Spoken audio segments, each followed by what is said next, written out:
پنکی نے چیلنج کیا تھا کہ آپ دیکھ رہے ہیں وہ وائس نوٹ بھی ہیں لیکن اس سے آپ کو لگ رہا ہے کہ دیکھیں وہ کتنی کانفیڈنٹ ہے کہ مجھے کوئی نہیں پتا. ہمارے ان لوگوں نے ان ہیروز نے جو کہ جونیئر آفیسر ہوں گے لیکن انہوں نے دیکھیں محنت سے جا کے اس کو اتنے خطرات کے باوجود بھی اس کیس کے اوپر کام کیا اور وہ جو برانڈ نیم ہے وہ برانڈ نیم ہی اس کا پھندا بنے گا, اسی کے اوپر اس کے شواہد آ رہے ہیں. تو آپ کا بہت شکریہ اور دعا کریں کہ ہم اس میں اچھے طریقے سے آگے چل سکیں.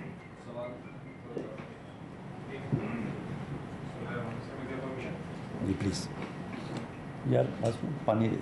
ہم ہمارے جواب کا سلسلہ شروع کریں گے. میری آپ سب سے ریکویسٹ ہے کہ ون بائی ون کریں گے.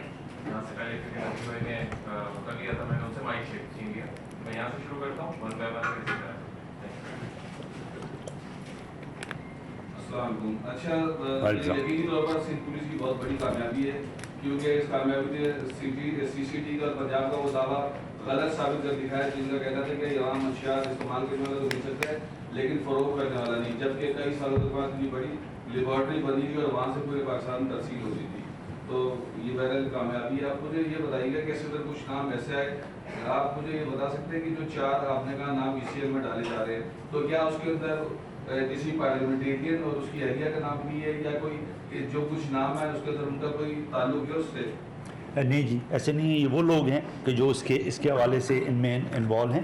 ابھی دیکھیں جو اس کے کانٹیکٹس ہیں یہ بہت ارلی سٹیج ہے, کچھ ہمیں آئیڈینٹیفائی ہو گئے لیکن ہم ان کی صرف یہ کہہ دینا کسی کا نام, مثال کے طور پر اس کی انٹیروگیشن میں کسی کا نام آ گیا تو اس کا مطلب یہ تو نہیں ہے نا کہ وہ اکیوز ہو گیا. دیکھیں ہمیں ویریفائی کرنے دیں, ہو سکتا ہے کہ وہ جو نام دے رہی ہے کچھ کے چھپا رہی ہے, کچھ کو جان بوجھ کے نام دے رہی ہے. تو یہ ہاف کوکڈ, میں یہ کہوں گا کہ ہاف کوکڈ انفارمیشن ہے, اس کے اوپر کام ہو رہا ہے. اور میں نے جیسے آپ سے کہا نا کہ جو بھی اس میں انوالو لوگ ہوں گے وہ ضرور ان کو ہم ایکسپوز کریں گے لیکن ذمہ داری کے ساتھ ایکسپوز کریں گے. جیسے میں نے پہلے اپنا اصول ہم نے بتایا, جو ہم نے ٹیم نے, ہمیں آئی صاحب کی ڈائریکشن ہے, ہمیں گورنمنٹ کی ڈائریکشن ہے, گورنمنٹ ہمیں پوری طرح سے اس پوری ڈرائیو میں ہمیں کر رہی ہے اور اس کیس کے حوالے سے بھی ہم ہدایات لے رہے ہیں. تو یہ ہے کہ جو وکٹم ہے وہ وکٹم ہے, جو اس میں وہ ہے وہ کر رہا ہے, ہم کسی کی کردار کشی دیکھیں نہیں کرنا چاہیں گے, ہم ذمہ داری کا احساس کرنا چاہیں گے کیونکہ یہ ہم اس کو یہ نہیں سمجھ رہے کہ یہ کوئی پوائنٹ اسکورنگ ہے یا کوئی اور چیز ہے.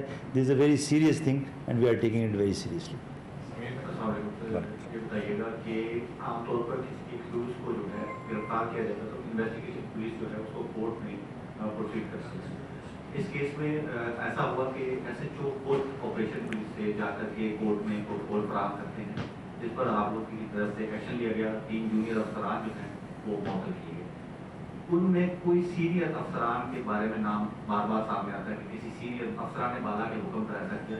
کیا ابھی تک وہ افسران بالا کے نام جو ہے وہ آئیڈینٹیفائی ہو سکے ہیں اور جو سینئر افسران جو کہہ سکتے ہیں ان کے خلاف کارروائیاں کب دیکھنے میں؟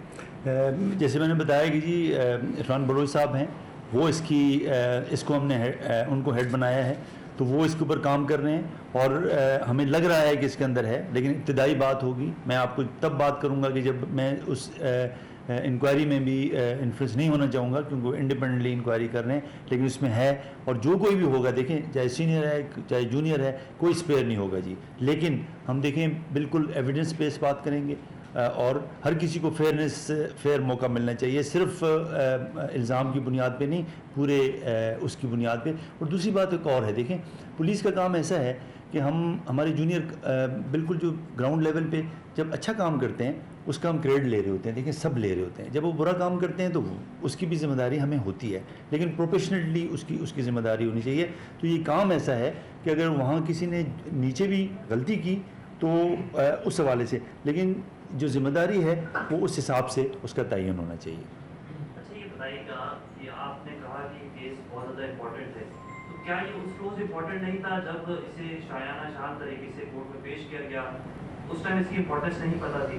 پھر دوسری چیز اس میں ایک یہ بھی ہے کہ جس ویڈیوز کا آپ ذکر کر رہے ہیں کہ ایک گھر کی ویڈیو دکھائی گئی اور پولیس نے بڑی امپورٹنس کے ساتھ وہاں سے اس کو ریکور کیا, وہ ویڈیوز خود منہ بولتا ثبوت ہیں کہ جس طریقے سے پنکی کا وہاں انداز تھا, ذرائع تو یہ بھی بتاتے ہیں کہ اسے یہاں سے گرفتار ہی نہیں کیا گیا, ایون اسے کراچی سے ہی نہیں گرفتار کیا گیا اور کہیں اور سے گرفتار کیا گیا, اس کے بعد یہاں پیش کیا گیا. اس کو تھوڑا سا کلیئر کر دیں گے. میں بالکل نگیٹ کرتا ہوں جی آپ کی بات کو, وہیں سے گرفتار ہوئی ہے اور اس کا